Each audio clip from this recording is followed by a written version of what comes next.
Hello everyone and welcome back to TowerGate. TowerGate day 914, 914. Tuesday, October the 1st, 2019. Thank you so much for tuning in. Boy, it's hard to believe that it's October the 1st, here in the southern Ohio Valley. We're over 90 degrees. We were there yesterday, we'll be there today and tomorrow. And I think it's supposed to cool down at the end of the week, but just extraordinary to see these temperatures. But it happens, and it doesn't mean we're not going to have a cold winter, because I'm pretty sure we will. But we're kind of enjoying this sort of, and not enjoying it that much. It's pretty damn hot. 85 would be good, but I don't know about 95. But anyway, we'll take what we can get. It's a little warm here, and but it's going to be cooling off soon, and it won't be long. Alrighty, my friends, let's go ahead and get to the news of the day, and there's quite a bit of it, as usual. So, the Washington Post is reporting that Attorney General Barr met with UK and Italian government officials during his recent trip to gain evidence on Obama intelligence officials who were spying on the Trump campaign and administration. John Durham accompanied Barr when he was in Italy. And this was not Barr or Durham's first time to visit Italy on this matter. Trump has also talked to the new president of Australia about the investigation and has asked for his cooperation as well. And of course, I'm sure many of you heard the story today. That conversation has now been leaked. Now, many of you are probably saying, what, the Washington Post is reporting this? Well, yes, the Washington Post is reporting this, but if you read the whole article, you can see what the slant is. And it's clearly part of the operation to get out ahead of what they know is coming. This entire whistleblower scheme is largely a defensive move. They know there's nothing there. It serves a couple of purposes, but one of the main purposes, of course, as I talked about yesterday, it's part of muddying the water in the smoke and mirrors campaign. This is part of the smoke. It's part of the mirror. So, they know that the Horowitz report is coming out here very soon, and they know it's going to be very damaging, because they know they're probably getting leaks on this. They probably know that the IG report is going to show that they abused the FISA court, that they committed a fraud on the FISA court. Not once, not twice, but 4 times. And that's just what we know about. It's been alleged that there was other people who had FISAs on them. Kushner supposedly may have had a FISA. Papagalopoulos may have had a FISA. General Flynn may have had a FISA. We don't even know if that's true or not, but we may find out in the Horowitz report, and if so, it's likely those were fraudulent as well. So they know that this is coming out, and they know it's bad news, and they also know now that Barr and Durham are serious. They are serious about getting to the origins, and when they find themselves in Ukraine, the Democrats know that that is the soft underbelly. And if Durham and Barr are over in Ukraine, and they've been there a couple of times, they've been in Italy, they've been in UK multiple times, they're going to be going to Australia, the Democrats and the deep staters know that Barr and Durham are not playing around, that they are in fact going to get to the bottom of the coup. And so this is why we see them lashing out in such a desperate way, trying to create this latest hoax, which is going to blow up in their face and cause them a great deal of harm. And on top of that, they're going to get the FISA report, and then at some point, I'm sure prior to the beginning of the 2020 general election, we're going to get Barr and Durham dropping the hammer on them. So they have a lot of things to fear. They're panicking, and that explains why they would try such an outlandish, harebrained scheme, which every day this so-called whistleblower scheme is unraveling, just like everything else. But yeah, the purpose of the Washington Post article here is to get out in front. To get out in front. That is exactly what it's all about. Now, Trump has confirmed to reporters that he is trying to find out who the whistleblower is. We don't just need to know who the whistleblower is. There's 3 questions that need to be answered. 3. Who is the so-called whistleblower? He's actually a spy. who was this spy pretending to be a whistleblower. We need to find that out. We also need to find out who leaked the information to the whistleblower, the so-called whistleblower. Who was the guy? Because he says in his report or in his whistleblow, he says that there were, I think either he used the word either multiple or several officials with direct knowledge of the call. We need to know who those officials were. We need to find out who changed the reporting form, when they changed it, why they changed it, and who authorized the change. Now, here's a good question for you. If these individuals, several or multiple individuals who heard the call and were concerned about it and passed the information along to this so-called whistleblower, if these guys thought that it was so bad, then why didn't they become the whistleblowers? Why didn't they make the report? After all, they had first-hand knowledge. They wouldn't have needed to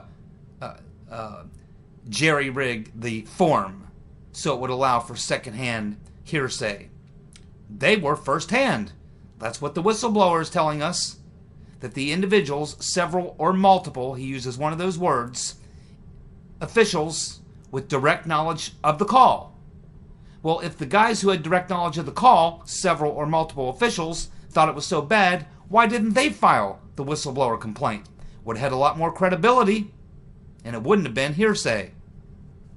Why do you think those guys didn't file if they thought it was so serious?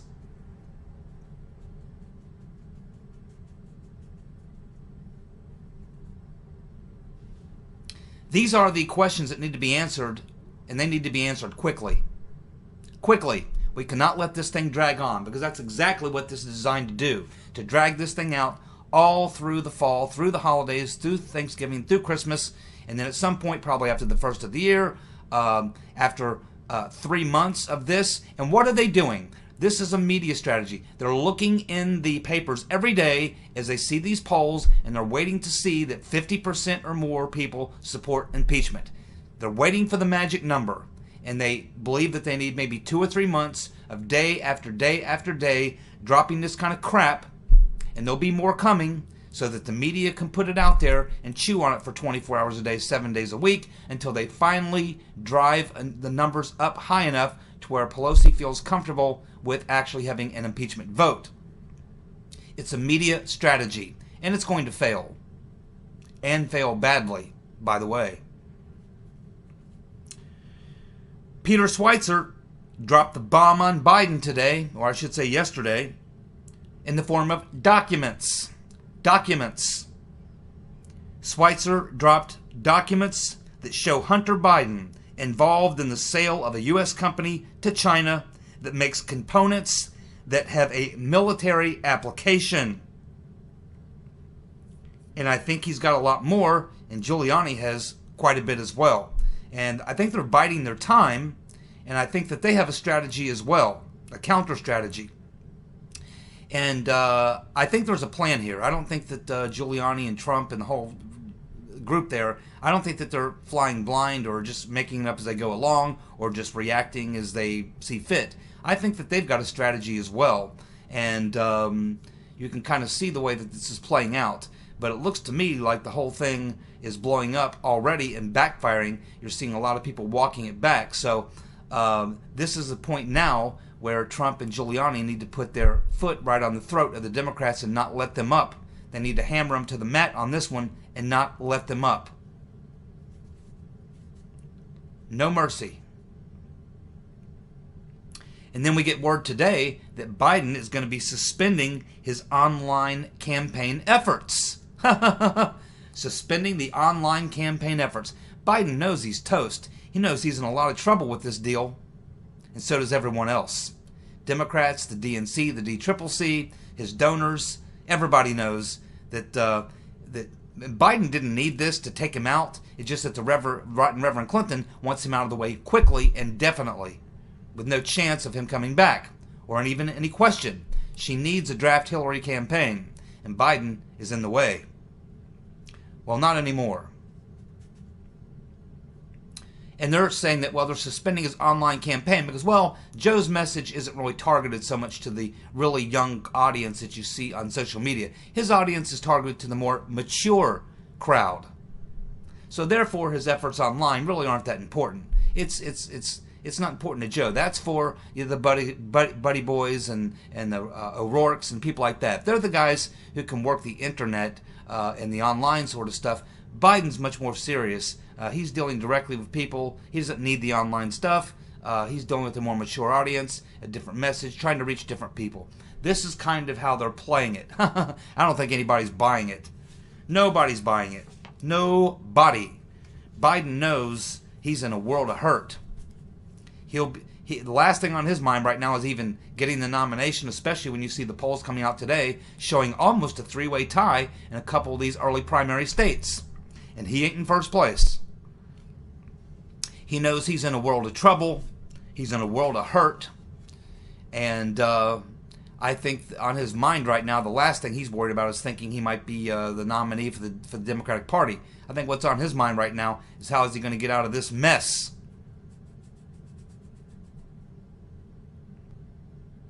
Well, we have Jack Posobiec reporting that Adam Schiff sent his staffer to Ukraine 12 days after receiving the so-called whistleblower complaint.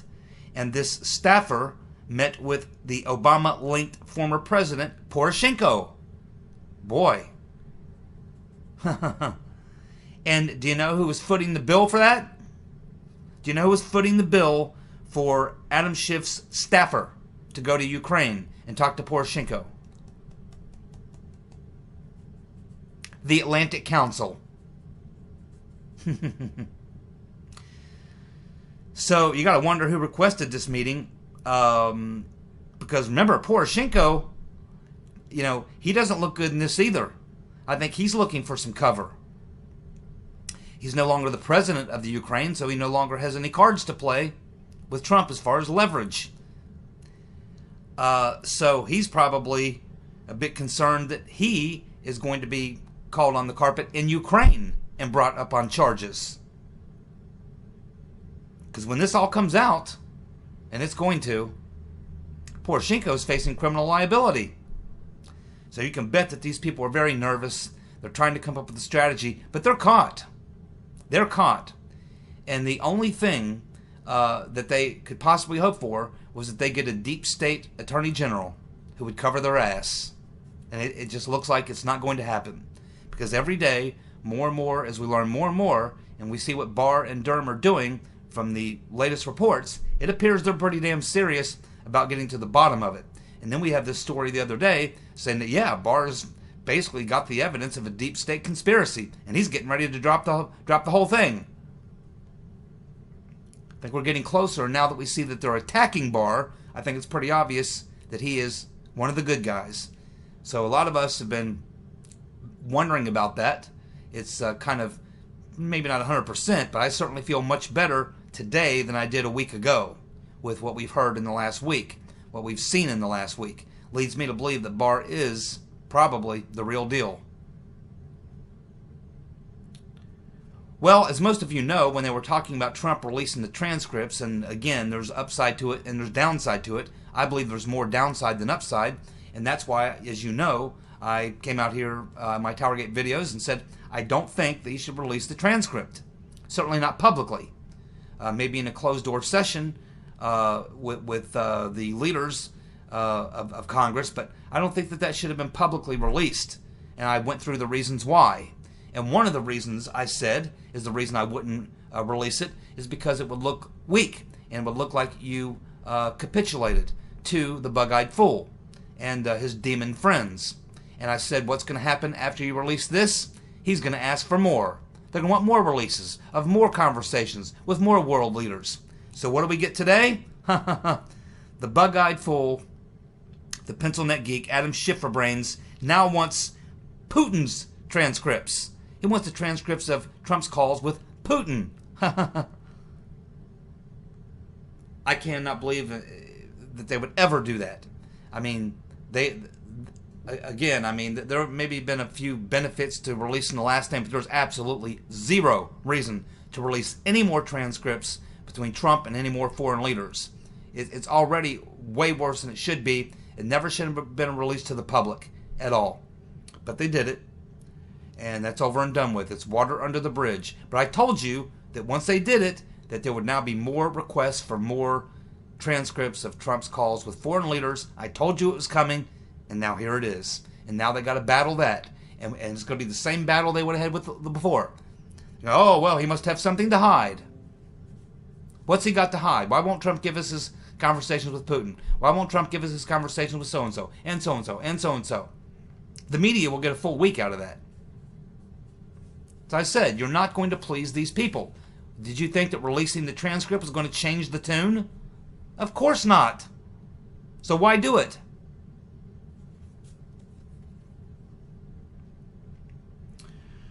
Well, it appears that Senators Grassley and Johnson are now looking into the Biden-Ukraine affair, as well as the Ukrainian activities in 2016.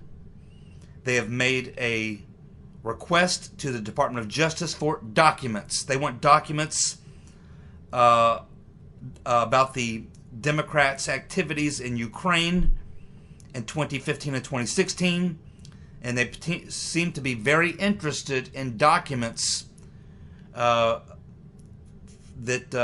would involve Alexandria Chalupa, this former ambassador Yovanovitch, and communications contacts between the Hillary Clinton campaign and Ukrainian officials or intermediaries. Grassley and Johnson now interested in that, as well as anything that they can learn about Biden and his son and the Ukrainian affair. Very well done. That's exactly what you should do. You should do it. And do it big. Do it big.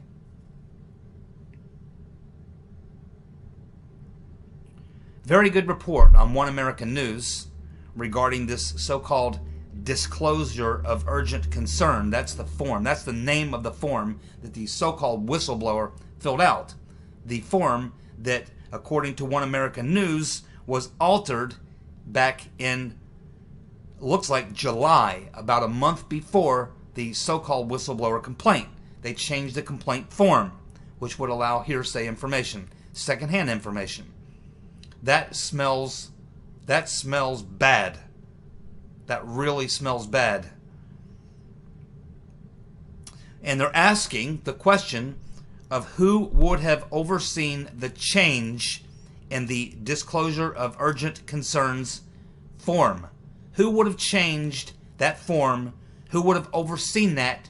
Who would have had to have signed off on that? Guess who? Gina Haspel. Gina Haspel would have overseen that change, would have had to have signed off on it, and absolutely would have known all about it. It didn't happen without her knowledge. Gina Haspel. Been talking for a long time about her. We knew she was dirty. We knew she was dirty, dirty, dirty.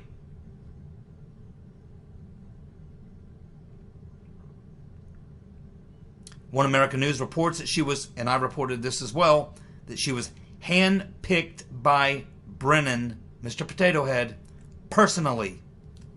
Twice. She was twice not just once, but twice, was the CIA section chief in London. The second most prestigious position in the CIA, next to being the director, is being the section chief in London. And he appointed her to that position. We're also learning that Haspel and Peter's Been Stroking Us had a close working relationship during 2016. So Peter's Been Stroking Us has a close working relationship with Gina Haspel in 2016. He's number 2 man in counterintelligence. stationed in Washington. She is in London. But then we learn, of course, we had learned a long time ago, that Peter's been stroking us, made several junkets over to London. Who do you think Peter's been stroking us was meeting with over in London?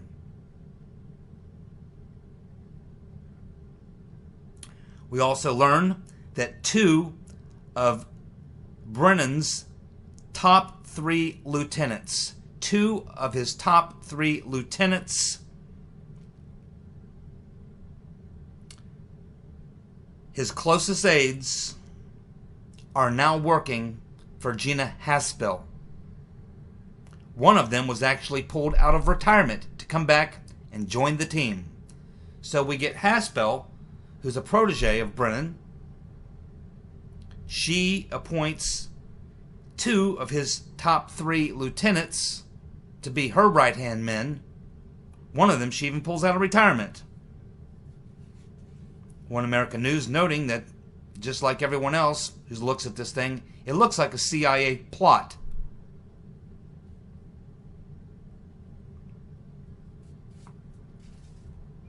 Now, as I've mentioned multiple times over the past several weeks and even months, going all the way back to the Mueller thing, but now especially with the whistleblower thing, this is a media operation. It's a media operation because it supports the political operation. They do not have a crime on Trump. So therefore they go for impeachment, which is a political operation. But to sell the political operation, they need a good media strategy, because a political operation like an impeachment is largely driven on popular opinion, what the public thinks, what the people think. If the people, only 20 or 30%, support an impeachment, it does not happen. You need to get 50% or more to support impeachment before you can move on it. So they need a media strategy. And that's what all this is about, to feed the media strategy so they can watch the daily polls and watch those numbers until they get to the magic number of 50, when they can then go for impeachment. And they're willing to drag this out for months if they have to do it. It's exactly what they'll do.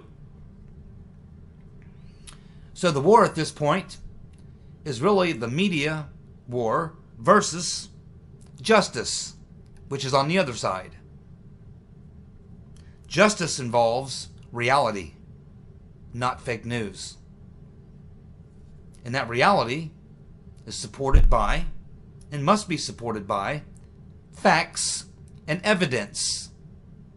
Facts and evidence are not available in the media. That they don't deal in facts and evidence. They deal in propaganda and lies to sell the media strategy.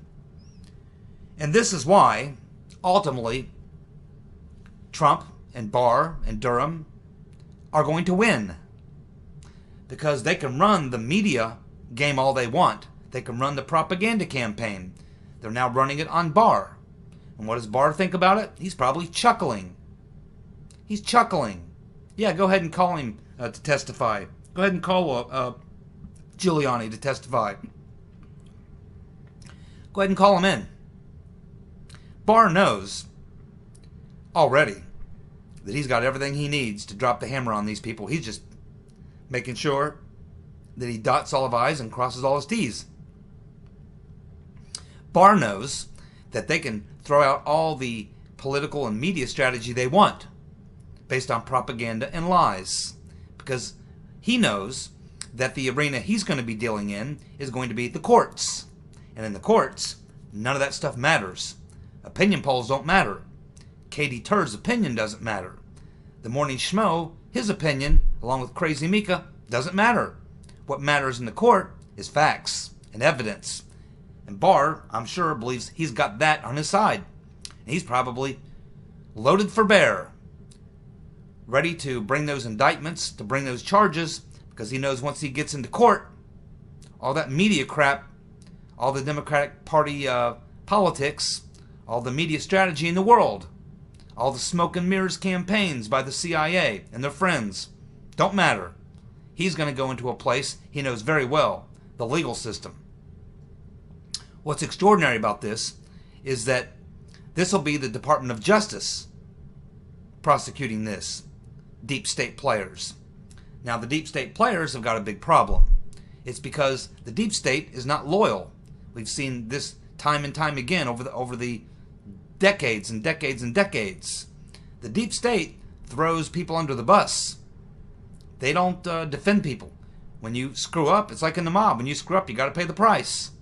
The deep state is not going to come to the defense of Comey or McCabe. Now, they may try to defend Obama because he leads to some bigger fish. But these players like Comey and McCabe and Strzok and all these people, they're toast. They're toast. Barr's got the goods on them. And it's just a matter of time before he drops the hammer on them. And when he does, a lot of these people are going to try to cut a deal. But they got to give up a big fish to get a deal. And there's only two big fish, really, that Barr and Durham would care about. They got everyone else. They don't need any help getting anyone else. They got all they need. Obama and the Rotten Reverend are the two big fish. And I would be willing to bet that when these deep state players like Comey and McCabe and all these people are under the pressure, they're going to start talking. So while it is frustrating to have to go through this entire process, and while it does still require a bit of hope, there are some certain people out there that are in the know, and they are telling us. We just heard Jordan and Meadows both on TV just a couple of days ago, along with Nunes, saying, hey, I know everybody is impatient, but we can't really tell you everything we know, but let's just say Barr's doing the job. Oh yeah, he is doing the job, and you're going to see it, and it's not too far down the road. So we've had a lot of patience here for a very long time. We're going to need some more. But when you look at the stories that have come out in the past week, you look at what we're hearing and seeing, it appears that Durham and Barr probably are the real deal. Now that Barr is being attacked, that pretty much tells you he probably is. So again, the media strategy only works.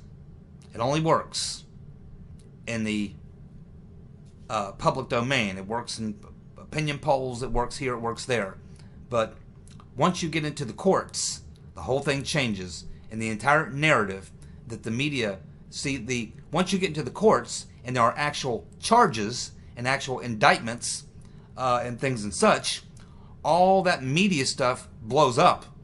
It means nothing because people are sitting there watching their TV, and the talking heads can talk all they want about the politics of it and about what Trump's did or what Barr did or this and that and the other thing. None of that's going to fly. They have no evidence.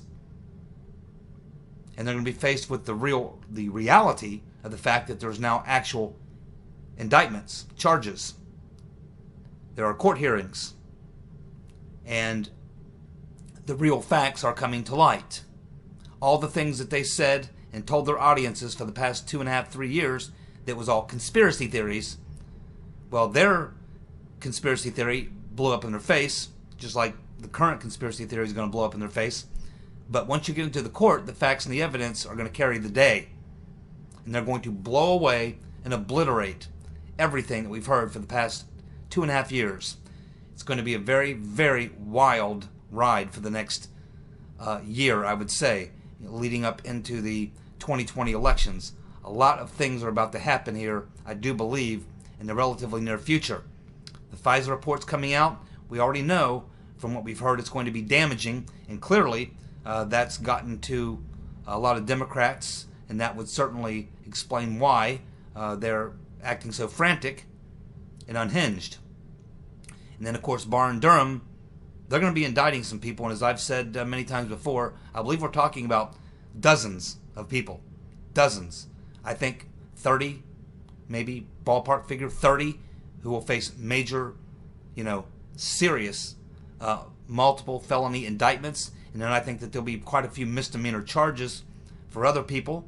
I think that there'll be disciplinary actions for other people who maybe don't meet the level of felony, but violated some department rules or policies or what have you.